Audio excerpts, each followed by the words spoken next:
সুন্দর একটা শাড়ি পরে রেডি হয়ে সবাই মিলে যাচ্ছি বাণীপুর লোক উৎসবে। সেখানে গিয়ে খেলাম অনেক খাবার, আরও করলাম অনেক অনেক রাইড। তাহলে চলুন ভিডিওটা প্রথম থেকে শুরু করি। নমস্কার, আমি অঞ্জনা। সবাই কেমন আছেন? আশা করি সবাই ভালো আছেন, আর আমিও খুব ভালো আছি। বাণীপুর মেলা যাবো জন্য সবাই মিলে রেডি হচ্ছি। ওদিকে মা আর ভাই তো প্রায় রেডি হয়ে গেছে, তবে আমার আর বোনের এখনো রেডি হওয়া অনেকটাই বাকি। আমি আজ পরেছি একটা নতুন শাড়ি। এটা পুজোর সময় নিয়েছিলাম, মামনি আমার জন্য নিয়েছিল, তখন তো আমি রাজস্থানে ছিলাম। এখন এই শাড়িটা আজকে আমি পরছি ফার্স্ট টাইম। আমার শাড়িটার নাম হলো বিচিত্রা সিল্ক, আর আমার শাড়ির কালারটা হলো অনিয়ন কালারের। শাড়িটা নিয়েছিলাম তো পুজোর সময়, তবে এইবার রাজস্থান থেকে আসার পর সেরকম কোনো অকেশন পড়েনি যে সেই অকেশনে আমি এই শাড়িটা পরবো। তারপর ভাবলাম বাণীপুর মেলাতেই না পরে যাই, তাই পরেই নিলাম আজ। আর আমার হলো একটা নতুন শাড়ি বা একটা চুড়িদার কিনি, যতক্ষণ না অবধি সেটা পরবো আমার ভালো লাগে না। এদিকে আমরা রেডি হয়ে ফটোশ্যুট করছিলাম, আর ওইখানে কিছু মহিলা দাঁড়িয়ে দাঁড়িয়ে দেখছে আর কি যে কুটনামি করছে তার ঠিক নেই। যাই হোক, এখন ভাই আর মায়ের একটা ফটো তুলে দিই। আমি যে ভিডিও করছিলাম ওরা জানে না, ওরা তো সুন্দরভাবে পোজ পাস দিচ্ছে, আর আমি এদিকে ভিডিওই করে যাচ্ছি। চলুন, ওদের ভিডিও করে ওদের ফটো তুলে দিয়েছি। আর আজকে আমার লুকটা হলো এটা। এই শাড়িটার ব্লাউজ বানানো হয়নি, তাই রয়্যাল ব্লু কালারের একটা ব্লাউজ দিয়ে এটার সঙ্গে পেয়ার করে পরেছি। আমাকে কেমন লাগছে একটু জানাবেন। এদিকে মা পরেছে ব্লু কালারের একটা শাড়ি, আর বোন পরেছে জিন্স টপ। সবাই মিলে ঝাঁকানাকা সাজ দিয়ে বেরিয়ে পড়েছি মেলায় যাওয়ার উদ্দেশ্যে। আর এদিকে আমার ভাই আমাদের ভিডিও করে দিচ্ছিল, তাই ওর দিকে ক্যামেরাটা ঘুরিয়ে ও ওর মুখটাও দেখিয়ে দিল, সাথে হাইও করে দিল। আমাদের এই মেলাটা বাড়ির থেকে হেঁটে হেঁটে গেলে হয়তো 10 মিনিট লাগে, ভেতরের রাস্তা দিয়ে গেলে। তাই যাওয়ার পথে সেই রাস্তাই বাদে এই কালী মন্দিরটা। ভাই ভিডিও করছিল, তাই ভিডিওগুলো একটু কেঁপে গেছে। এখানে রয়েছে একটা কালী মন্দির, আর পাশে একটা বড় পুকুর আছে। বললামই যে ভেতরের রাস্তা দিয়ে যাচ্ছি, আর এই ভেতরের রাস্তাতেই আমার একটা দাদার বাড়ি পড়ে। সেই বাড়িতে ঢুকে দেখি বৌদি মেশিনে ব্যাগের কাজ করছে, মানে ব্যাগ তৈরি করে।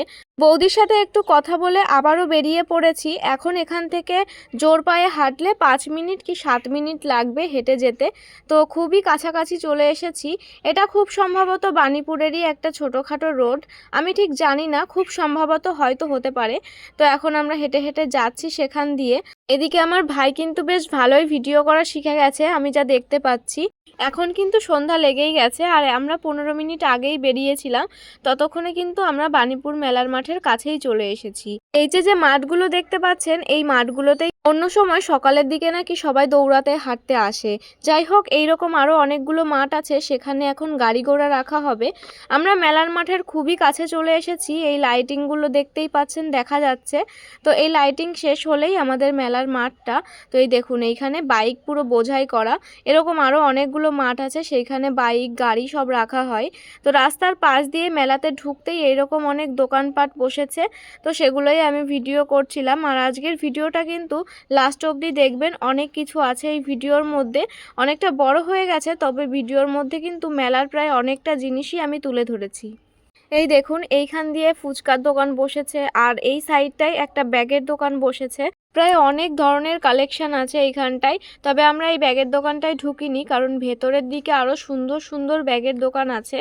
আজ হলো সোমবার, আমরা গেছিলাম শনিবার দিন মেলাতে। এখানে দেখুন, এই দোকানটাতে দুটো কাচের ঘর বানিয়ে রেখেছে, কি সুন্দর কিউট, তাই না? আর আমরা কিন্তু এখন মেলার ভেতরেও ঢুকে গেছি, আর আমরা কিন্তু ব্যাক সাইড দিয়ে ঢুকেছি মেলাতে। আমার বোনের বান্ধবী ওইখানে ডিউটিতে ছিল, তো ওর সাথে নর্মালি আমরা কথা বলতে গেছিলাম। ওর বান্ধবী বলল, যা এখান দিয়ে ঢুকে যা, অতটা সামনে এগিয়ে ভেতরের রাস্তা দিয়ে ঢুকতে হবে না, কারণ ওই দিক দিয়ে গেলে আরও সময় লাগতো। সেই জন্য আমরা ওইখান দিয়ে ঢুকে যাই, আর খুব তাড়াতাড়ি চলে আসি মেলার ভেতরে। মেলার ভেতরে ঢুকেই মোমো দেখেই মোমো খেতে ইচ্ছা করে। মোমোর দোকানে এসে 2 প্লেট মোমো অর্ডার করে নিই। আর এই মোমোর দোকানে অনেকটাই ভিড় ছিল, তাই দেখি আমি মোমোর দোকানটাতে যাই। তবে 6 পিস মোমো দিয়েছে 70 টাকায়, কিন্তু মাংসর কোয়ান্টিটি একদমই কম, আর খেতেও সেরকম একটা টেস্ট না। যতটা দেখতে ভালো লাগছে অতটাও খেতে ভালো না। ওই 100-তে হয়তো 50 দেওয়া যায়। ওই সাইডে বোন আর ভাই 1 প্লেট খাচ্ছে, এখানে মা আর আমি 1 প্লেট খাচ্ছি। তবে মা তো খাইনি, 1 পিস মোমো খেয়ে মার আর ভালো লাগেনি। এমনিতেই আমার মা মোমো খেতে পছন্দ করে না, মা ওই এগ রোল, চাউমিন, মোগলাই এই ধরনের খাবার পছন্দ করে। মোমোর মধ্যে ওই চিকেন দেওয়া থাকে, কাঁচা চিকেন থাকে, তো তাই আমার মায়ের পছন্দ হয় না। মোমো খেয়ে আরেকটা দোকানে এলাম। এই দোকানে সুন্দর সুন্দর ব্লেজার কোট ছিল, ব্লু কালারের। এটা খুবই পছন্দ হয়েছিল। তারপর ভাবলাম মেলার জিনিস যদি ভালো না হয় তাই আর নিইনি। এইখানে ছিল খুব সুন্দর সুন্দর কিছু চাবি রিং, তবে চাবির রিংয়ে ছিল প্রচণ্ড পরিমাণ দাম, অতটাও দাম না। তাই আবার আমরা চলে এলাম মেলা ঘুরতে। তবে চাবির রিং নিয়েছি, কোনটা নিয়েছি সবটাই দেখাবো, পুরো ভিডিওটা ওয়াচ করুন।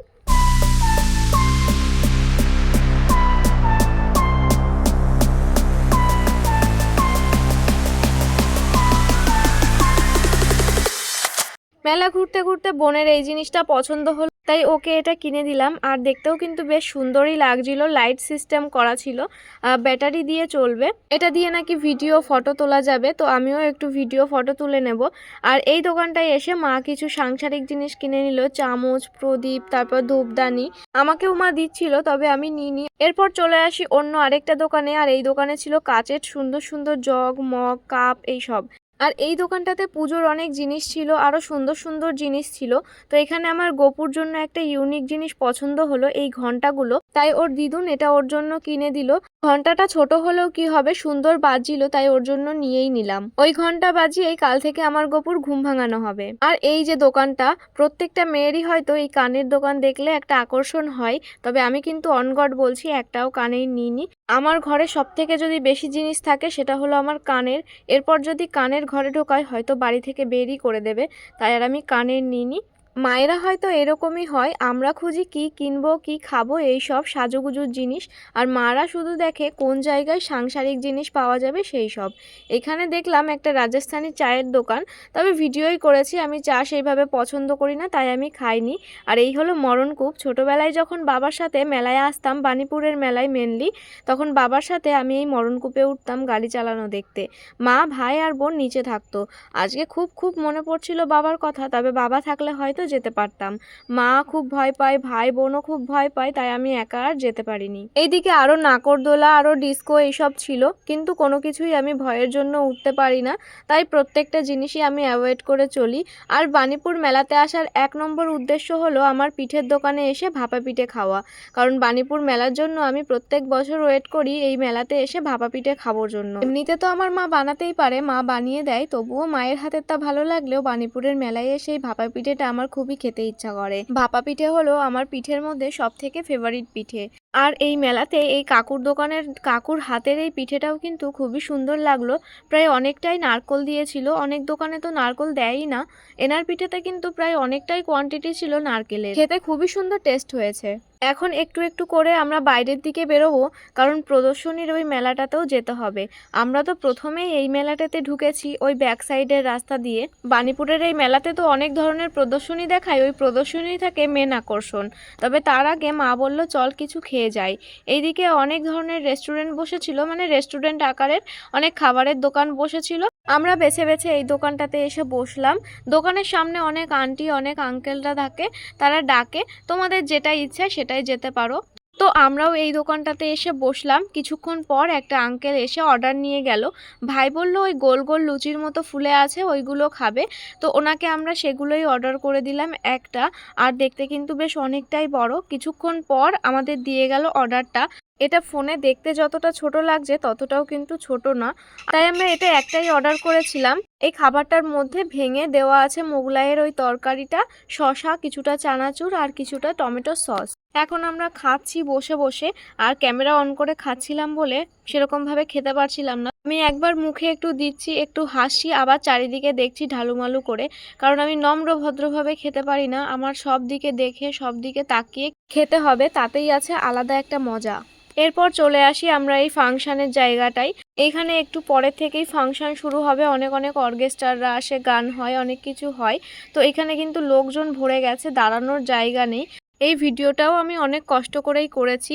পেছনে রয়েছে রতন টাটার ওই ছবি ব্যানারটা, আর সামনেই ওই বাচ্চাগুলো, মানে বড় বড় ছেলেরাও আছে, তারা এই কি একটা করেছে বুঝতে পারলাম না, কিন্তু খুব সুন্দরভাবে এটা পরিবেশন করেছে, দেখতে খুব ভালো লাগছিল, তাই ক্যাপচার করে নিয়ে এসেছি আমি। খুব সুন্দরভাবে স্ট্যাচুর মতো হয়ে দাঁড়িয়ে আছে ওরা। তো এটাও হয়ে গেছে, তাই এখন সবাই নেমে পড়ছে। আর যত টাইম যাচ্ছিল, যত রাত হচ্ছিল, তত কিন্তু ভিড় জমিয়ে পড়ছিল। তো আমরা এখন আস্তে আস্তে করে প্রদর্শনীর ওইখানে যাব, তারপর বেরিয়ে পড়ব। হঠাৎ করে দেখি আকাশে এই বেলুনগুলো উড়ছে, কেউ হয়তো কিনে এইভাবে ছেড়ে দিয়েছে। তাই আমি একটা ভিডিও করতে গেছিলাম, তবে ভিডিওটা ঠিকঠাকভাবে হয়নি। বেলুনগুলো অনেকটাই উপরে গেছিলো, তাই আমাকে নিলে বেলুন দেখা যাচ্ছিল না, বেলুন নিলে আমাকে দেখা যাচ্ছিল না। তো তারপর মেলার থেকে বেরোনোর সময় আমার ভাইয়ের জন্য এই ময়ূর পাংখাগুলো নিল। আরও অনেক জিনিসই নিয়েছি, সেগুলো বাড়িতে গিয়ে দেখাবো। সেখান থেকে বেরিয়ে প্রদর্শনীর গেট দিয়ে প্রদর্শনী মেলাতে ঢুকলাম। আর এখানে আমরা অনেকটাই লেট করে ফেলেছি ঢুকতে। যারা প্রদর্শনী দেখাচ্ছিল তারা এখন গেছে মেলা ঘুরতে। এখন খুব অল্প পরিমাণে এই দোকানগুলো খোলা আছে, নিজের হাতে বানানো যেসব জিনিস সেইগুলো। এই খাটের দোকানটা ছিল। যাই হোক, দেখতে থাকুন।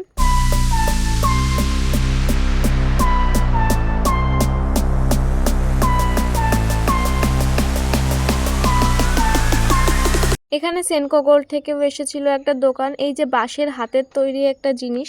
তো এই দোকানগুলোও অনেক বসেছিল, মানে মেলাতে যেগুলো বসে আর কি। তারপরে এখানে অনেক বুটিক খুলেছিল, অনেক আন্টিরা মানে মহিলারা বসেছিল আর কি, তো তাদের নিজস্ব বুটিক খুলে। আমরা প্রথম মেলাটায় অনেকটা টাইম ধরে দেখেছিলাম, তাই এই মেলাতে এসে মানে এই প্রদর্শনীতে এসে সেরকম কিছুই কেনাকাটা করিনি। কিছু ফটো টটো তুলে ঘুরে দেখে চলে গেছি।